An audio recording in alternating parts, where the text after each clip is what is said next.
মেসেঞ্জারে দিতে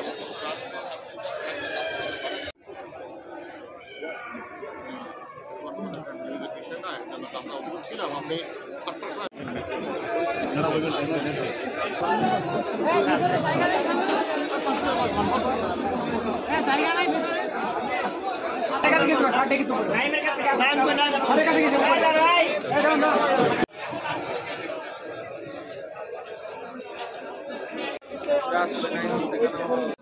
ওই যে বাস আসতেছে, বাস আসলে আমরা বাসের উঠে এর মধ্যে ওই যে ডিসি সাহেব গেছে।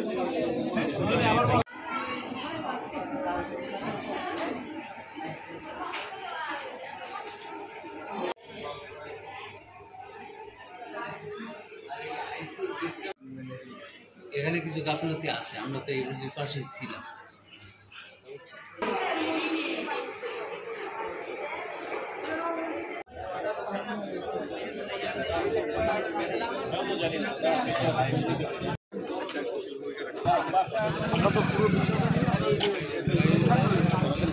হচ্ছে এটা 4টার আগে আগে ঘুরছে, তো ওরা হচ্ছে খেলাধুলা করে দেন হচ্ছে জনতা কলেজের পুকুরে হচ্ছে গোসলের জন্য গেছিল।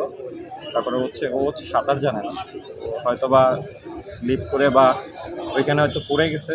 তো সবাই খেলাধুলার চলে থাকার কারণে হয়তো বা আলাপ পাই। পরবর্তীতে হচ্ছে যখন আলাপ পাইছে 3-4 মিনিট পরে, তবে একা তো আর উঠাইতে পারে না, একটু ভারী, তো 3-4 জনে মিলে উঠাইলো। ওখানে পরে হচ্ছে প্রেস করতেছিল বুকে, একটু জলও বের হয়েছে ভিতর থেকে, একটু কাদাও বের হয়েছিল সম্ভবত, আমি যতদূর জানি। তো পরে হচ্ছে আমাদের স্বাস্থ্যকেন্দ্রে নিয়ে যায়, ভার্সিটি স্বাস্থ্যকেন্দ্রে।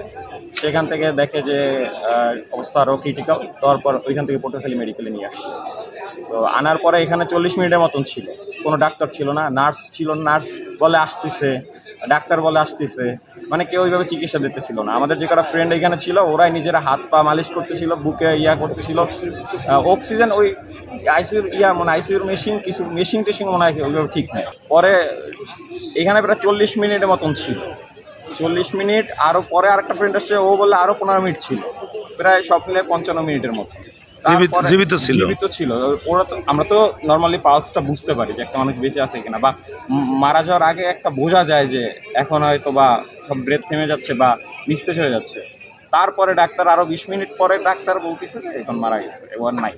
20 মিনিট পরে তো 40 থেকে 50টা মিনিট যদি এখানে থাকে, তো তখন ডাক্তাররা কোথায় ছিল, ডিউটি ডক্টররা কোথায় ছিল? আর এটা তো এইখানকার প্রথম ঘটনা না, 2019-এও আসছি, তখন আমার একটা ফ্রেন্ড জুবলি স্কুলে আমরা একসাথে পড়ছি, তখন ওইখান থেকে আবির করে একটা ফ্রেন্ড, তারাও নিয়ে এসেছিলাম, এরকম একটা গেছে। তো আরে দেখছিলাম 2 ঘন্টা ডাক্তার আসে না। ডাক্তার কোথায় গেছে? বাইরে গেছে। তারা ফোন দেওয়া হচ্ছে। আমার বন্ধু নিজে বলছে যে স্যার আমার বিষ খেয়ে ফেলছে, আমার ওয়াশ করা দরকার, সে নিজে বলছে, এবং সজ্ঞানে।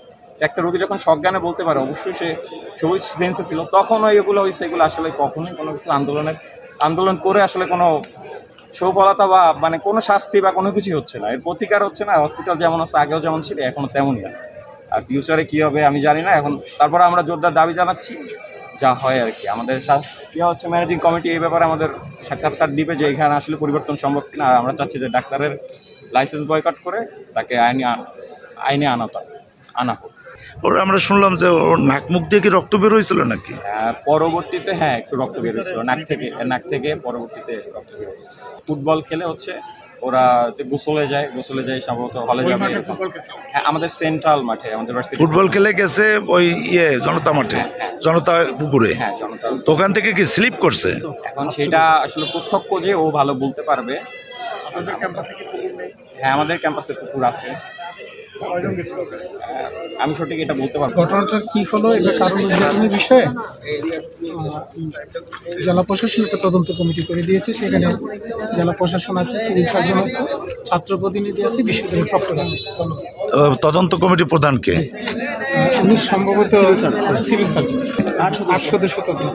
এটা কবে নাগাদ রিপোর্ট দেবে তারা? যেটা বলা আছে 1 কর্মদিবসের মধ্যে ঘটনার কারণ উদ্ঘাটনের বিষয়ে, দায়ীদের বিষয়ে একটা তদন্ত রিপোর্ট জমা দেওয়ার জন্য 8 সদস্য সেটাকে তদন্ত কমিটি গঠন করা হয়েছে। জেলা বিভাগের যারা সিভিল সার্জন এই তদন্ত কমিটির আহ্বায়ক হিসেবে দায়িত্ব পালন করছেন। এই তদন্ত কমিটিতে ছাত্র প্রতিনিধি আছে 3 জন, বিশ্ববিদ্যালয়ের প্রক্টর আছে এবং সিভিল সার্জন আছে ঘটনার দায়ী নিরূপণের জন্য।